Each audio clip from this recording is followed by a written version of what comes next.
جب کسی کی محبت دل میں ہو تو نیند آپ لوگوں کو بھی نہیں آتی ہوگی نہ، میرے جوان بھائیوں کو نہیں آتی ہوگی. کہتا بھائی پوری رات نہیں سویا. کیوں نہیں سویا؟ کہا اس کی یاد آتی تھی. اب اس کی کا مطلب آپ سمجھ لینا کون ہے نا. ہمارے جوان کرتے کہ نہیں کرتے؟ پوری رات جاگتے، پوری رات جاگتے. عجیب و غریب حال ہے میرے دوستو. جس کی محبت میں تو جاگتا ہے یہ نہ تجھے دنیا میں کام آئے گی نہ آخرت میں کام آئے گی، ہے نا. آج جوانوں کو ایک عجیب و غریب سوچی ہے، کبھی اس لڑکی سے محبت، کبھی اس لڑکی سے محبت، کبھی اس عورت سے محبت، کبھی اس عورت سے محبت. ایک عجیب و غریب ہمارے جوانوں میں فضا ہے میرے دوستو. اللہ یہ زنا کاری سے ہماری حفاظت فرمائے.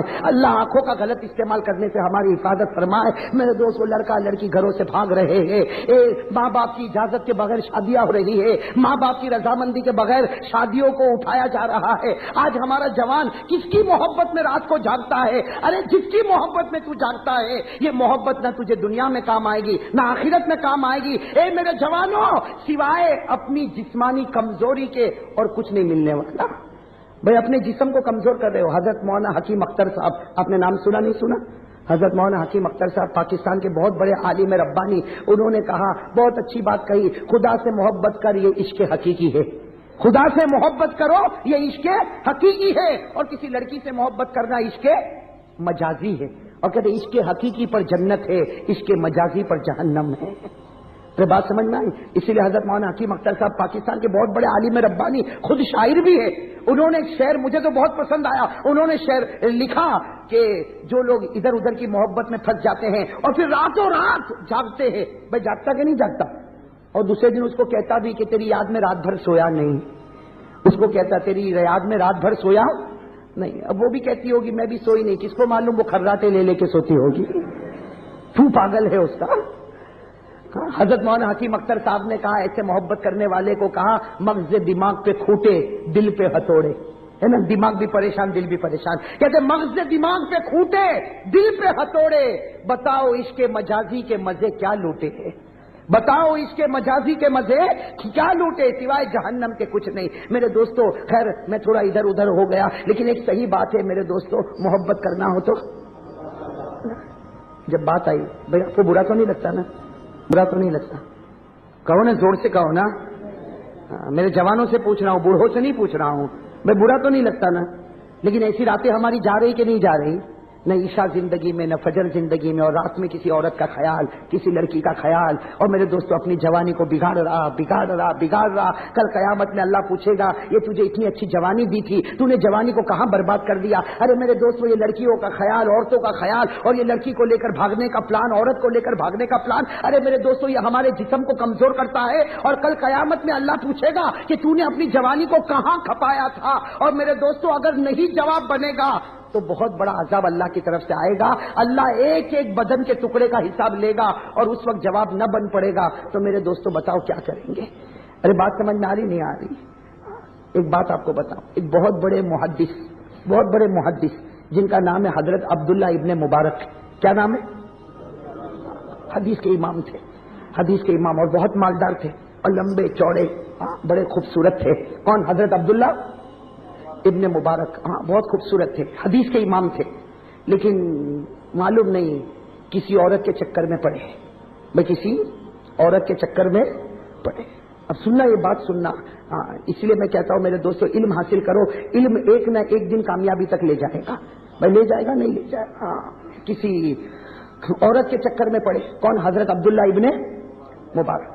اب عورت نے کہہ دیا کہ رات کو فلاں باغ میں ہم ملاقات کریں گے. عورت نے کہہ دیا کہ فلاں باغ میں رات کو ہم ملاقات کریں گے. حضرت عبداللہ ابن مبارک پہنچ گئے. بھائی اگر آپ کو بھی اسی نے ٹائم دیا اور رات کے 2 بجے کا، کتنے بجے جاؤ گے آپ لوگ؟ کتنے بجے جاؤ گے؟ 2 بجے. ارے وہ تو شام مغرب پڑا اور بھاگا. تو حضرت عبداللہ ابن مبارک بھی راتوں رات چلے گئے. اب انتظار کر رہے. جس گھڑی پر اس عورت نے آنے کے لیے کہا تھا اس گھڑی پر وہ عورت نہیں آئی. 1 گھنٹہ گزرا، 2 گھنٹے گزرے، 3 گھنٹے گزرے. صبح ہونے لگی صبح ہونے لگی، حضرت عبداللہ ابن مبارک کبھی ادھر جاتے کبھی ادھر جاتے، جیسے کوئی دیوانہ ہوتا ہے اس طریقے سے کوئی مجنون ہوتا۔ حضرت عبداللہ ابن مبارک کبھی ادھر کبھی ادھر پریشان اس عورت کا انتظار کر رہے۔ میرے دوستو، اللہ تبارک و تعالیٰ کی طرف سے غیب سے آواز آئی، اے عبداللہ، رات بھر عورت کو تلاش کرتا رہا، نہ ملی، اگر مجھے ایک بار پکارتا میں تیرے دل میں آ جاتا۔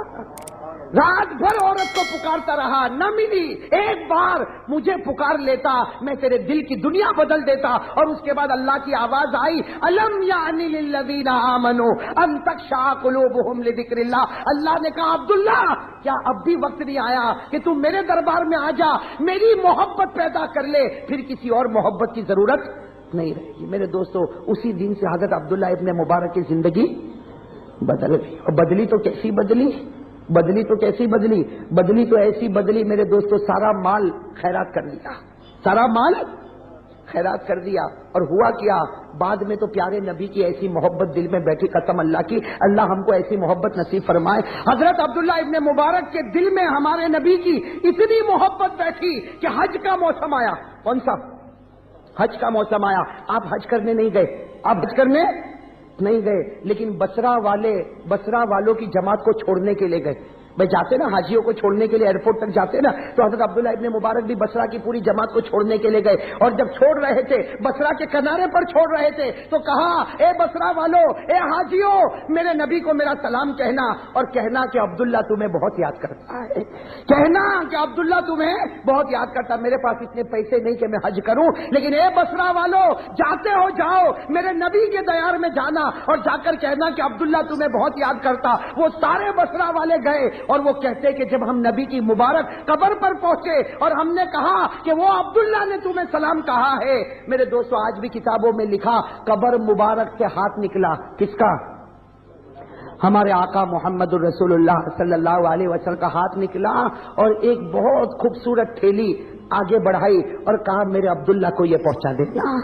کیا کہا؟ میرے عبداللہ کو یہ پہنچا دینا، لیکن راستے میں کوئی کھولنا نہیں، یہ عبداللہ کی امانت ہے، میرے عبداللہ کو پہنچا دینا۔ میرے دوستو، حاجیوں نے حج کیا اور اس تھیلی کو سنبھال کے رکھا۔ اب سارے حاجی واپس آ رہے، کہاں پر آ رہے؟ بصرہ آ رہے۔ بصرہ کے کنارے پر، بصرہ کی باؤنڈری پر یہ اللہ کا ولی کھڑا ہے، حضرت عبداللہ ابن مبارک کھڑے۔ جب حاجیوں کو دیکھا تو عبداللہ ابن مبارک روئے اور روتے روتے کہا کہ ارے میرے نبی نے جو ہدیہ دیا ہے وہ مجھے پہنچا دو۔ ان کو خبر ہو چکی، کیا کہا؟ میرے نبی نے جو ہدیہ دیا وہ مجھے پہنچا دو۔ بصرہ والوں نے کہا، تمہیں کیسے معلوم؟ کہا، روز رات کو خواب میں بتاتے ہیں کہ میرے ہدیے کو دل و جان سے قبول کر لینا، روز خواب میں کہتے ہیں میرے ہدیے کو دل و جان سے قبول کر لینا، لاؤ وہ ہدیہ دو۔ میرے دوستو، سارے لوگ جمع ہو گئے کہ کھول کے دیکھو تو صحیح کیا ہے، بھائی نبی نے کیا دیا۔ میرے دوستو، حضرت عبداللہ ابن مبارک نے جب کھولا تو اس میں چمکتے ہوئے سونے کے ڈلے، بھائی چمکتے ہوئے سونے کے 7 ڈلے تھے۔ کتنے؟ 7۔ اور نیچے ایک پرچی رکھی ہوئی تھی۔ حضرت عبداللہ ابن مبارک نے سونے کے ڈلوں کو، بھائی دنیا سے تو محبت تھی نہیں، سونے کے ڈلوں کو کنارے پہ رکھا، وہ پرچی کو پڑھا تو بے ہوش ہو گئے، پرچی کو پڑھا تو بے ہوش ہو گئے، پھر ہوش آیا، پھر پڑھا، پھر بے ہوش ہو گئے۔ کسی نے کہا کہ عبداللہ کیا لکھا ہے؟ کہا تم لوگ بھی پڑھ لو۔ اس پرچی میں ہمارے نبی نے سلام بھیجا تھا اور کہا تھا، عبداللہ فکر مت کرنا، قیامت میں سب سے پہلے تیری سفارش کروں گا، قیامت میں سب سے پہلے تیری سفارش کروں گا۔ میرے دوستو، اگر زندگی بدل دے تو اللہ کو بھی پیار آ جاتا ہے۔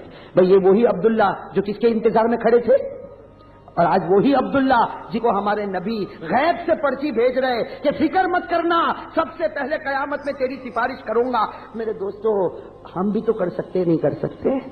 بھئی آج تک ہم جاگتے تھے کسی عورت کے اور کسی لڑکی کے یاد میں، اب طے کرے آج جاگوں گا میرے نبی کی یاد میں۔ میرے دوستوں، میں کبھی کبھی بھائیوں کو کہتا ہوں، کوئی رات میں گھڑی ایسی آتی ہے، میں آپ سے کہتا ہوں، اپنے آپ سے بھی کہتا ہوں، میں بھی بڑا نالائق، میں اپنے آپ سے بھی کہتا ہوں، آپ سے بھی کہتا ہوں، سچ بتاؤ میرے دوستوں، ایمان لا کے سالوں سال ہو گئے کہ نہیں ہو گئے؟ گھر میں آنکھ کھولی تب سے تو کلمہ پڑھتے، لا الہ الا اللہ محمد رسول اللہ، ایمان لا کے سالوں سال ہو گئے میرے دوستوں، 30-40 سال گزر گئے، لیکن کوئی ایک رات تو ایسی بتا کہ جس رات میں تو روتا ہو اور رو کے کہتا ہوں مجھے میرے نبی کی یاد آ رہی ہے۔ بھائی رویا کبھی روتے روتے